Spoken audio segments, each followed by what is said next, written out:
podcast. Welcome to the deep dive. Today, we're tackling something I know a lot of us have felt.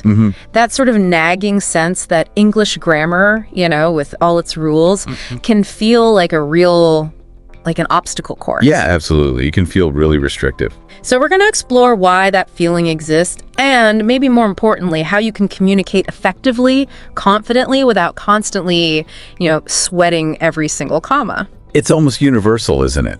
That little hesitation. Oh, definitely. Like when you're typing an email and you suddenly stop thinking, wait, is it you're welcome or you're welcome? Right. Or where does this comma go? Does it go here or there? Exactly. And it creates this surprising amount of anxiety sometimes. There's a grammar police waiting to jump out. Totally. Ready to write you a ticket. Yeah. And that's really what we want to dig into today. Our mission, I guess, is to go through the sources you shared with us and pull out some really actionable insights. A kind of fresh way maybe to think about grammar that feels less like a strict rule book and more like a toolkit. Yeah, a toolkit to help you connect with people authentically. Exactly. So let's get right to it.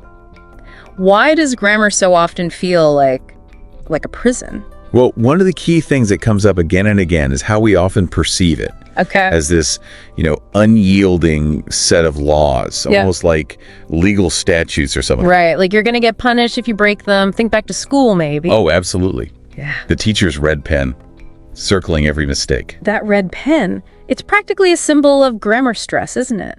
It really is. It creates this impression of unbreakable rules, and any mistake feels like a failure, like you've committed some sort of linguistic crime. Yeah, a crime against commas. But one of the interesting points in the material offers a different perspective, right? Exactly. It suggests reframing grammar. Think of it as a tool, not a weapon used against you. A tool. Okay, I like that. Yeah. Its real purpose, its fundamental purpose is just to help us communicate clearly. To get our ideas across. Precisely. To make our thoughts understandable to others. When we see it as this restrictive thing designed to catch us out, we miss its actual value. So shifting from avoiding mistakes to actually using it. Exactly. Like a carpenter choosing the right chisel or hammer. We can choose grammatical structures, sentence lengths, even punctuation to create specific effects and make sure our audience gets it. Okay, that makes sense. But let's dig a bit deeper into that grammar is law feeling, because it definitely fuels some common misunderstandings, doesn't it? Oh, for sure. There's some big grammar myths out there that the sources really help us debunk. All right, let's bust some myths. What's the first one? Well, a really persistent one is this idea that you need perfect grammar to be respected. Ah, yes. The idea that if you slip up, people won't take you seriously. Right. But the sources rightly challenge this. They point out that actually many incredibly effective communicators, people we admire, people we listen to, often bend the rules. Or even break them sometimes. Yeah, intentionally. Think about poets, songwriters, even popular influencers or speakers. Authenticity often connects more than rigid, perfect grammar. That's so true. You connect with someone who sounds real, not like they swallowed a textbook. Exactly. And then there's another myth which feels really limiting. The idea that there's only one correct way to say something. Right. Like there's a single perfect sentence for every thought. Precisely. But language isn't static, is it? It's alive. It changes. The example of ain't is great. Once considered totally wrong, now. Well, it has its place in informal speech. It's recognized. So rules evolve, acceptance changes. Exactly. And embracing that fluidity, that evolution can be incredibly freeing. It takes the pressure off finding that one mythical perfect way. It really does take a load off. Okay, what about this one? The idea that using really formal language makes you sound smarter. Ah, yes. The henceforth and therefore effect. Yeah. Like you need to pull out these big, slightly stuffy words to impress people. But the sources really hammer home the point. Clarity trumps formality. Almost always. So sounding smart isn't about using fancy words. Not really. Often using overly complex or stiff language just makes it harder for people to understand you. It can actually obscure your meaning. Like those words you mentioned, therefore, henceforth. They can sound a bit out of place sometimes. Totally. In everyday chat or even in a lot of writing, they can feel awkward. Often, the simpler way of saying something is actually the more effective way. And maybe the smarter way too, because it shows you prioritize being understood. Okay, so We've talked about why grammar can feel like a cage, and we've busted some myths that keep us locked in. Let's move to the practical stuff. How can we communicate more freely, but still, be effective? Right, the actionable tips. Well, one really practical one is to try and align your writing more closely with how you actually speak. Okay, bridge the gap between spoken and written. Yeah. Listen to your natural voice.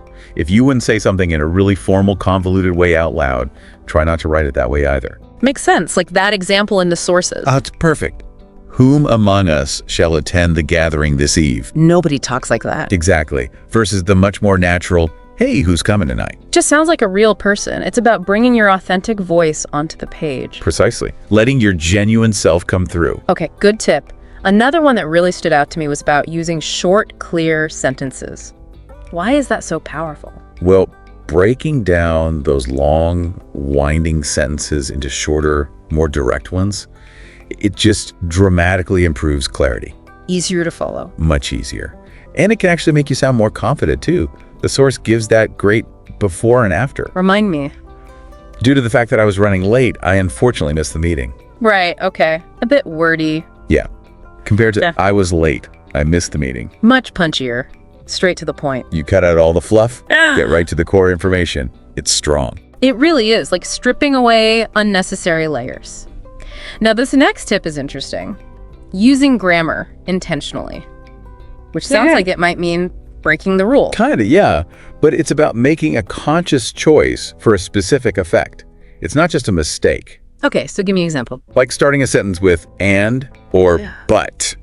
Teachers used to hate that, right? Oh yeah, big red circle for that one. But used intentionally, it can create flow or emphasis. Yeah. Or using sentence fragments like, the silence was deafening, absolutely deafening. I see. So the fragment adds punch.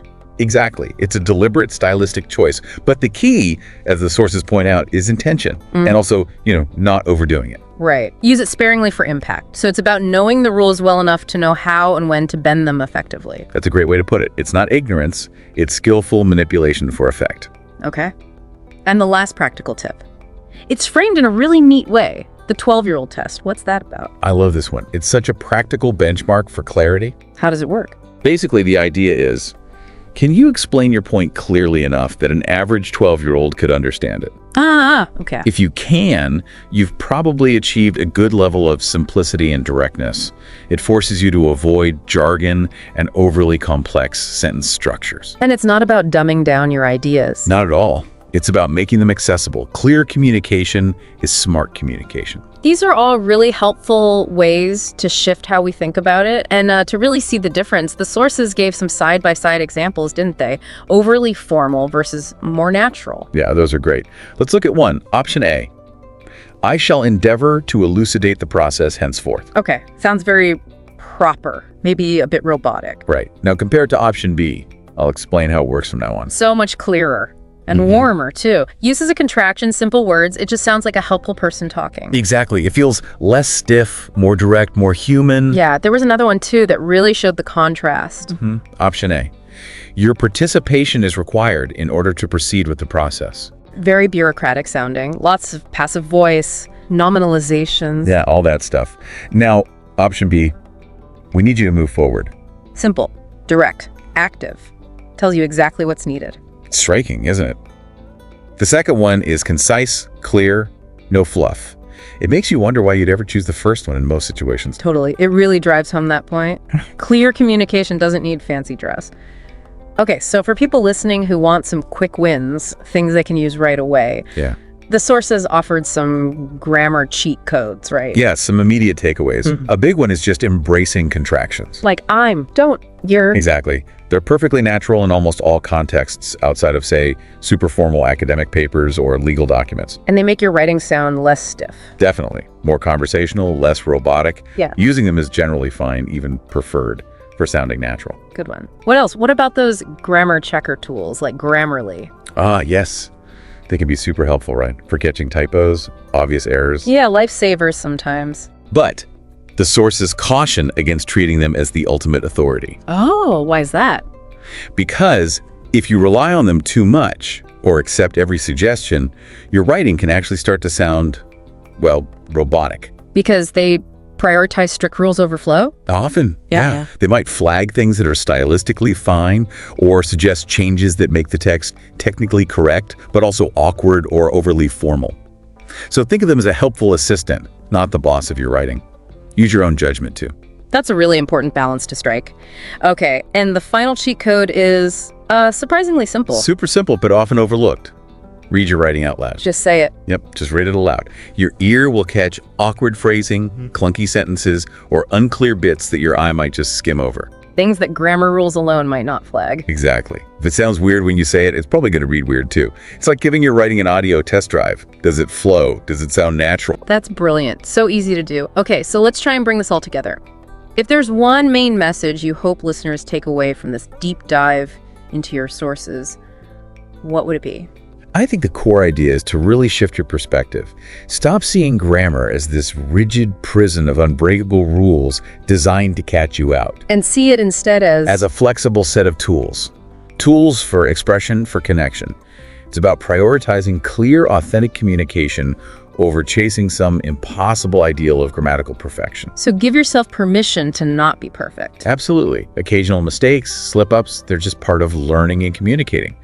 The real goal is getting your ideas across effectively. Even if that means sometimes bending a rule for clarity or impact, understanding that perfect grammar isn't needed for respect. That pressure we talked about at the start really starts to ease then, doesn't it? It really does. It's moving from seeing grammar as this restrictive framework to seeing it as a flexible way to share your thoughts and connect with people genuinely. And that shift in perspective. Yeah. It can really boost your confidence. Hugely. Confidence as a communicator and just overall effectiveness in getting your message heard and understood. That's a really powerful thought to end on. Thanks for digging into this with me. My pleasure. It's an important conversation to have. And thank you for joining us. Until our next exploration.